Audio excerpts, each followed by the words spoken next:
இந்த கலரெல்லாம் நமக்கு செட் ஆகாது, நம்மளும் இந்த கலரும் ஒரே மாதிரி இருப்போம்னு சொல்லிட்டு இந்த கலரெல்லாம் நான் மோஸ்ட்லி அவாய்ட் பண்ணிடுவேன். இந்த வாட்டி ட்ரை பண்ணி பார்க்கலாம், ரேட்டும் கம்மியாக தானே இருக்குன்னு சொல்லிட்டு மீஷோவில் ஆர்டர் போட்டு வாங்கியிருந்தேங்க. 3 பீஸ் குர்த்தா செட்டு ரொம்பவே சூப்பராக இருந்ததுங்க. கலர் மட்டும் இல்லைங்க, பேட்டர்னுமே ரொம்ப அழகாக இருந்தது. அனார்கலி டைப்பில் ஃப்ரண்ட் நெக்கு ஃபுல்லாகவே வந்து ஒரு எம்ப்ராய்டரி ஒர்க்கு, சின்ன சின்னதாக சம்கி ஒர்க் கொடுத்துருக்காங்க. ஷால் ஃபுல்லாக பிரிண்ட் ஒர்க்கு.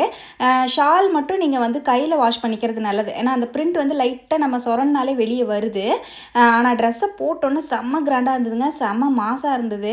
அந்த பிரிண்ட் பாருங்கள், அந்த ஷாலோட பிரிண்ட்டு அவ்வளோ கிராண்டாக இருக்குது. இதை நீங்கள் வந்து ஷாம்பு வாஷ் மட்டும் பண்ணி எடுத்து வச்சிட்டிங்கன்னா ரொம்ப நாளைக்கு வரும். ரொம்ப சூப்பராக இருந்தது. ட்ரெஸ் வந்து S2 XXL வரைக்கும் அவைலபிளாக இருக்குது. முன்னாடி அனார்கலி பேட்டர்னுங்கிறனால நமக்கு அந்த ஃப்ரில் மாதிரி கொடுத்துருக்காங்க, அது இன்னுமே அழகாக காட்டுது. கலரும் பார்த்தீங்கன்னா எனக்கு ரொம்பவே செட் ஆயிடுச்சு, எனக்கு ரொம்ப ரொம்ப பிடிச்சிருந்துச்சு. 446 ரூபாய்க்கு நான் வாங்கியிருந்தேன். மெட்டீரியல் வந்து பாலிஸ்டர். இதில் 4 கலர்ஸ் அவைலபிளாக இருக்குது. இந்த ட்ரெஸ்ஸோட லிங்க் வேணும்னா லிங்க்னு கமெண்ட் பண்ணுங்கள். யூடியூப்பில் போஸ்ட்டில் செக் பண்ணி பாருங்கள். தேங்க்யூ, பாய்.